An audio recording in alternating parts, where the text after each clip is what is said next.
Guys, সকাল সকাল উঠে গেছি আর 5 টাকার মেহেন্দি নিয়ে এসেছিলাম। ফাইনাল রেজাল্টটা কে কে দেখবে বলো, যে কালার হয়েছে কিনা। তো মা, তুমি বলো কালার হয়েছে কিনা? অল্প অল্প অল্প অল্প। তো তোমরা কি দেখতে চাও? দাঁড়াও তোমাদের দেখাচ্ছি।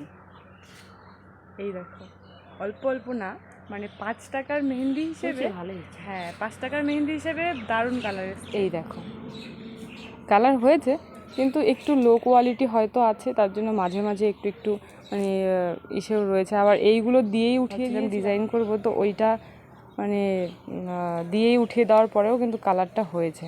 তো যাই হোক, এই যে কালকে শুয়ে শুয়ে মেহেন্দি দিয়েছিলাম, তো ওটারই রেজাল্ট। তো যাই হোক, তোমরাও 5 টাকার মেহেন্দি নিতে পারো, কালার হয় কি আমিও নেব, মানে একটু তো ডিজাইন তো শেখা হতেই পারে, তাই না? মা, তোমার কেমন লাগলো মেলাতে গিয়ে? দারুণ দারুণ। আর এই দেখো মা নিয়েছে এই 5 টাকার দোকান থেকে টপ, দেখো মা কিন্তু পরে নিয়েছে। সোনার তার ভাল লাগছে না, তো তার জন্য এখন এই টপটা পরে নিয়েছে মা।